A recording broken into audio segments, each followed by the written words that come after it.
Olá, bem-vindo à nossa aula 31 do curso Psicologia e Terapêutica do Yoga Sutra. E aqui nós estamos entrando no capítulo 4, o último capítulo do curso. Você vai encontrar todas as aulas no YouTube gratuitamente, ok? Fica lá à tua disposição. Aqui estamos indo para o capítulo 4 e vamos ver o que temos aqui. Algumas preciosidades. Porque ele fala sobre a solidão. E a solidão é algo que ele coloca como algo não desejado pelo ser humano, mas que o yoga desenvolve o que ele chama de estado solitário. Lembra que nós estamos estudando o livro Yoga, a Arte da Integração nesse curso. Rohit Mehta, uma indicação do professor Hermógenes, um trabalho de análise da psicologia do yoga, tá bom? E esse estado solitário, como ele diz aqui, é um estado interno, é um desenvolvimento interno. Ele não é algo negativo.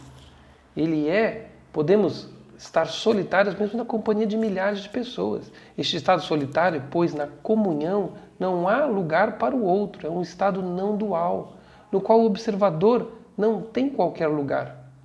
É o observador que é o outro em qualquer ação da percepção espiritual. Então ele fala do observador que já está unido à sua condição de observação e ao objeto de observação, num processo de entendimento, compreensão, integração e percepção, né? Vivendo no entendimento desta relação. Aforismo 1 do capítulo 4. Os poderes psíquicos podem ser devidos à hereditariedade, drogas, encantamentos, austeridade ou samadhi. Então, o desenvolvimento dentro da capacidade do yoga, dos poderes do yoga, pode ter 5 fontes. Hereditariedade, drogas, encantamento, austeridade ou samadhi. Aqui é muito importante, porque aqui ele vai falar a causa de todas as mutações reside no transbordamento da natureza. O que ele quer dizer aqui? Refere-se a uma mudança, não de grau, mas de espécie. Indica uma mudança de espécie. Não uma mera modificação, mas uma transformação fundamental. Um transbordamento é um fenômeno onde as barreiras do fluxo tradicional são rompidas. Todavia, um transbordamento não é uma quebra deliberada das regras. Então, o que ele vai nos trazer aqui?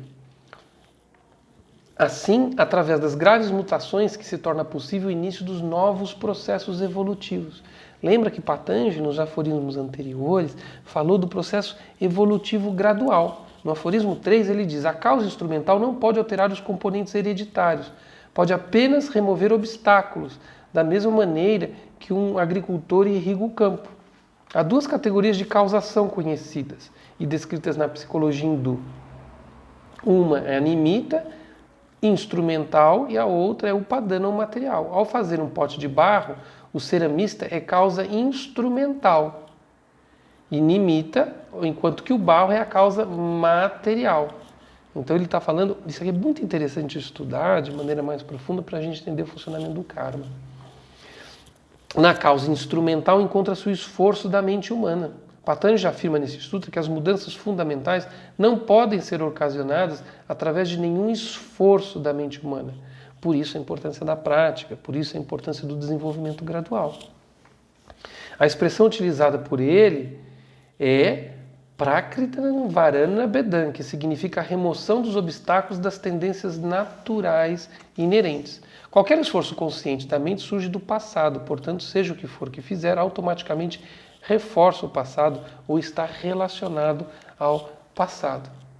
Então, aforismo 4, todas as atitudes mentais cultivadas conscientemente surgem de um senso de eu. Aforismo 5, há na realidade apenas uma mente através da multiplicidade aparente das suas expressões. Chitan Ekan Aniksham significa que há tão só uma mente em meio à aparente multiplicidade. Né? Isso aqui é uma ideia muito trabalhada em algumas outras tradições, né? Por exemplo, na tradição budista e também até na tradição católica, viu? Se você for estudar alguns autores.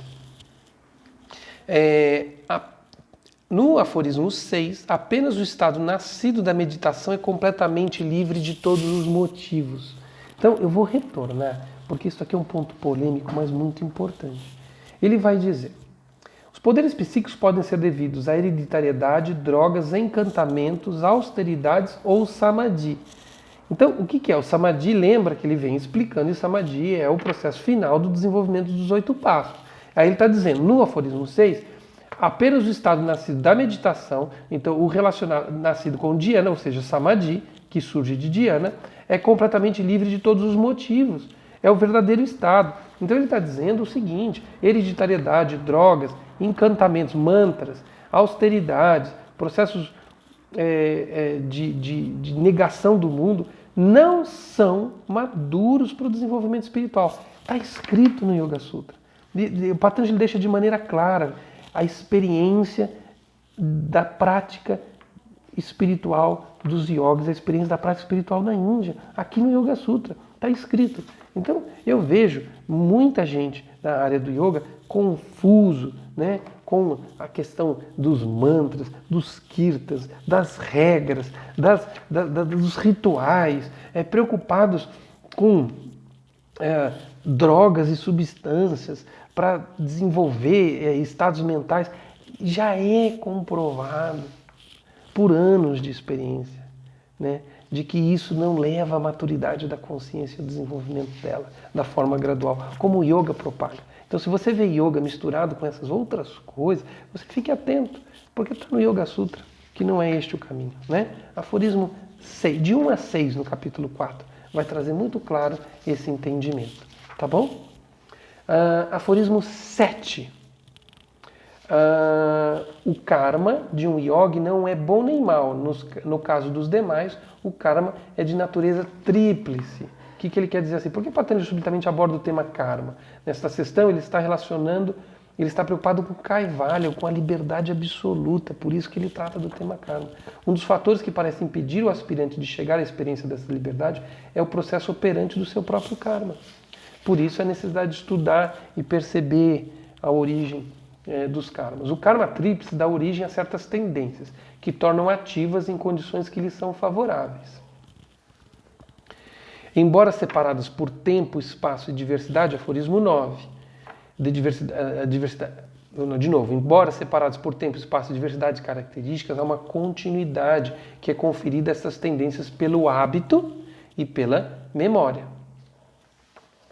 Estas tendências parecem não ter começo, porque o desejo de viver parece absolutamente não ter fim. Aforismo 10, que é uma observação da questão do processo de continuidade da nossa mente. Sendo dependentes e sustentados pelos motivos de sua realização, eles desaparecem quando os fatores motivadores esmorecem. Vimos que as tendências da mente são a base da operação do tríplice karma, que é a causa da escravidão do homem. Patanjali afirma aqui que essas tendências são dependentes e sustentadas por razões, por motivos. Em outras palavras, é por causa dos motivos que elas são ativadas, por causa das causas. A expressão utilizada, Hetu Phala Asraya Alambanaya, ou depende dos motivos, o que significa dependente dos seus motivos e de sua realização. Além disso, ele diz que essas tendências não são apenas dependentes dos motivos, mas são sustentadas pelos mesmos. Abordamos a questão do início desse capítulo. Pode algum dia a mente condicionada chegar ao descondicionamento absoluto? Pode, se a mente for libertada dos motivos, né? Então veja como existe uma inteligência dentro desse processo. E aí entra sim a questão da meditação para atuar nesse processo de liberação dos motivos. Por isso a necessidade do autoconhecimento, autodesenvolvimento e tudo que a gente estudou, né, em alguns outros aforismos aqui. Nós vamos avançar. Estamos na aula 31, vamos até a aula 33, a gente está quase no final. E tudo isso aqui que a gente falou nessa aula fica mais claro nas próximas aulas, tá bom? E aí a gente vai encerrar, finalmente, 33 aulas, o curso Psicologia e Terapêutica do Yoga Sutra, que é, como eu disse, um curso introdutório. E se você quiser se aprofundar muito mais nisso, aí você vai poder estudar O Poder da Mente e a Psicologia do Yoga, um curso que tem todas essas aulas e muito mais outras para aprofundar, tá bom? Grande abraço, gente. Até mais. Tchau, tchau.